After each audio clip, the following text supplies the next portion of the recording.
र आज हामी यहाँ आज सिधा लाइनमा कुन्जुसुम अर्ग्यानिक मसरुम फार्ममा आइपुगेका छौँ र यहाँको ओनरसित हामी केही बात मार्नेछौँ। र तपाईँको शुभ नाम? मेरो नाम रुपेन तामाङ। र तपाईँले यो कल्टिभेसन गर्नुभएको मसरुम कल्टिभेसन गर्नुभएको कति वर्ष भयो? मसरुम कल्टिभेसन गरेको चाहिँ मैले मोटामोटी तपाईँको 8 इयर्स भयो। 8 वर्षमा लाग्दैछ अहिले मैले गरेको। र तपाईँले अहिले फिलहाल लाउनु भएको होला यो सायद? हजुर हजुर, यो नयाँ हो तपाईँको। यो फेब्रुअरी टु मार्चको सिजनको यो हो। यो हाम्रो कन्टिन्यू चलिबस्छ। हजुर, जस्तो तपाईँको यो एउटा फार्म खाली भयो भने हामी अर्को फार्ममा जस्तो यसको प्रडक्सन सुरु हुन्छ, हामी अर्को फार्ममा सुरु अब रेगुलर बेसिसमा गर्छौँ। हजुर, यो तपाईँले यो अन्तखेरि यो यहाँ जसमा कि तपाईँले देख्न सक्नुहुनेछ यहाँ रुवाहरू छ होइन, रुवा लगाइरहेको छ। यसमा छैन, यसको विषयमा यो के भइसक्यो, यो के भएको, तपाईँले यो रोप्नु भएको कति दिन भयो र यसको विषयमा पनि केही हाम्रो भ्युअर्सहरूलाई स्पष्ट भनिदिनु। खासमा हो भने मसरुमको चाहिँ अब धेरै प्रकारको उयोहरू छ। यसको अब रुल्सहरू फलो गर्नुपर्छ। जस्तो अब पहिला भिजाउने यसको अब भन्नै पर्दाखेरि तपाईँले अब मसरुमको चाहिँ अब ट्रेनिङै लिनुपर्छ। र यसको चाहिँ खास चाहिँ यसको 21 दिनमा कटन आउट हुन्छ। जस्तो अब 21 दिनमा चाहिँ तपाईँको मसरुम यो मेच्योर भइसकेको हुन्छ। जुन चाहिँ ब्याग हामीले पहिला कटन लगाएको छौँ। यहाँनिर यसको डेट यहाँसम्म छ, यसको पुगेको छैन अहिले मेच्योरिटी डेट। अब यसको मेच्योरिटी डेट पुग्यो अन्त हामीले यसको 21 दिनमा कटन निकाल्यो। 21 दिनमा कटन निकालेपछि चाहिँ तपाईँको 10 to 12 डेजमा चाहिँ तपाईँको यसको जर्मिनेसन सुरु हुन्छ, यसको प्रडक्सन सुरु हुन्छ, यसको पिनहरू निस्किन थाल्छ, मसरुमको उम्रिन थाल्छ। त्यही हो खास चाहिँ यो कटनको चाहिँ।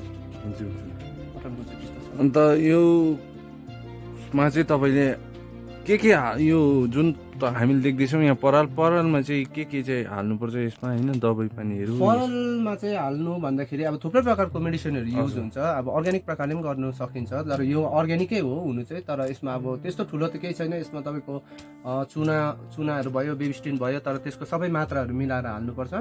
र रोप्दाखेरि त्यसको सिड, त्यसको त्यो क्वान्टिटी, दबाईको क्वान्टिटी कति हाल्नुपर्ने त्यो सबै कुरा थाहा हुनु पर्यो। त्यो हालेर रोपिन्छ। अब यसको चाहिँ अब ट्रेनिङ लिनु चाहिँ मस्ट छ। तपाईँले यो ट्रेनिङहरू पनि गराउनुहुन्छ? हजुर हजुर, मैले ट्रेनिङहरू गराउँछु। मेरो थुप्रै कस्टमरहरू छ, उहाँहरूलाई म गराउँछु, भिजिट गराउँछु, प्लस ट्रेनिङहरू गराउँछु। सिलिन्डर पनि तपाईँहरूलाई चाहिन्छ र मसरुमको त्यति नै तपाईँहरूलाई उयो छ भने मसरुमको सिलिन्डर ब्याग पनि हामी बेच्ने गर्छौँ। रेडिमेड ब्याग पनि प्रोभाइड गर्छौँ। ज्यू, अन्तखेरि यो त हाम्रो कतिपय भ्युअर्सहरूलाई पनि यो भनिदिनुहोस् कि अब कतिजनाको सोच कस्तो छ भने यो मसरुम फार्मिङ यो जति पनि तपाईँले यो हट हाउस बनाइरहेको छ होइन, यसमा कतिजनाको यो भ्रम छ कि यो सबै कालो हुनुपर्छ, कालो डामडुम हुनुपर्छ। यसको विषयमा पनि हाम्रो भ्युअर्सहरूलाई एकदम सबै चाहिँ त्यो सब कुरा चाहिँ मिथ हो। मसरुमको लागि चाहिँ तपाईँको डार्क फेस हुनु पर्दैन। एक्चुअली हो भने डार्क चाहिँ नभए पनि हुन्छ। प्लस यसमा के छ भन्दाखेरि चाहिँ मेन कुरा याद गर्नुपर्ने चाहिँ डाइरेक्ट घामको रे चाहिँ पर्नु हुँदैन। रेले चाहिँ तपाईँको यो जुन चाहिँ यो सेतो देख्नु हुँदैछ नि, यो जुन चाहिँ सेतो पटमा यो सेतो देख्नु हुँदैछ, यो चाहिँ सबै माइसिलियम भन्छ। यसको यो जुन चाहिँ फङ्गस छ माइसिलियम हो। अन्त डाइरेक्ट रे पर्दाखेरि चाहिँ तपाईँको यो माइसिलियम खान्छ। रेले घामको रेले चाहिँ माइसिलियम खान्छ। त्यही कारण डाइरेक्ट रे चाहिँ पर्नु भएन। तर उज्यालोले केही फरक पर्दैन, उज्यालोले केही फरक पर्दैन। र तपाईँले यहाँ मैले कतिपय सुन्नु आउँदाखेरि तपाईँले र मेटेरियल्सहरू पनि बेच्नुहुन्छ अरे? हजुर हजुर, सबै पाउनुहुन्छ तपाईँहरूले र मेटेरियल। यसको तपाईँको सप कहाँनिर छ यो पनि यो भिडियो मार्फत होइन सबै जनाइदिइराख्नु।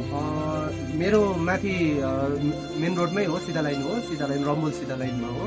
तपाईँले मेरो पेजमा गएर कुन्जुसुम अर्ग्यानिक मसरुम फार्मको पेज छ, त्यहाँनिर सबै डिटेल्सहरू पाउनुहुन्छ। त्यहाँबाट पाउन सक्नुहुन्छ र मेटेरियल्सहरू तपाईँले जे यसको लागि लाग्छ मसरुम रोप्छु भने चाहिँ तपाईँले सबै कुरा प्रोभाइड हामी गरिदिन्छौँ।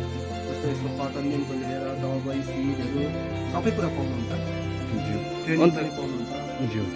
अन्त यसमा तपाईँले यहाँ आज यसपालि कति सिलिन्डर चाहिँ यहाँ हाल्नुभएको छ मसरुम? अहिले हामीले यहाँनिर सिलिन्डर चाहिँ तपाईँको 250 हालेको छौँ। अहिले यो जुन चाहिँ हट छ यो फार्ममा चाहिँ 250 छ। यस्तो त माथि पनि छ, तपाईँले देख्नुभयो अघि 250 यसबाट छ। अन्त तपाईँको यसको मोटामोटी लागत चाहिँ तपाईँको छ 30,000 आउँछ, जुन चाहिँ र मेटेरियल्सहरू लिएर हामीले रोप्दाखेरि।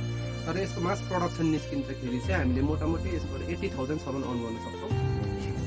अन्त यो तपाईँले जति पनि यो मसरुमहरू तपाईँले यो कल्टिभेट गरेको छ यसमा तपाईँले आफैले रोप्नु भएको या तपाईँ बाहेक अरू कोही छ? हजुर, म बाहेक भन्दाखेरि मेरो भाइ छ, भाइले गर्नुहुन्छ र प्लस फ्यामिली सपोर्ट गर्नुहुन्छ मलाई। मेरो भाइहरू भयो, मेरो एकदमै राम्रो छ मसरुममा। गर्नुभयो भने चाहिँ मसरुममा चाहिँ एकदमै राम्रो छ। हुन्छ, हस्, थ्याङ्क यू।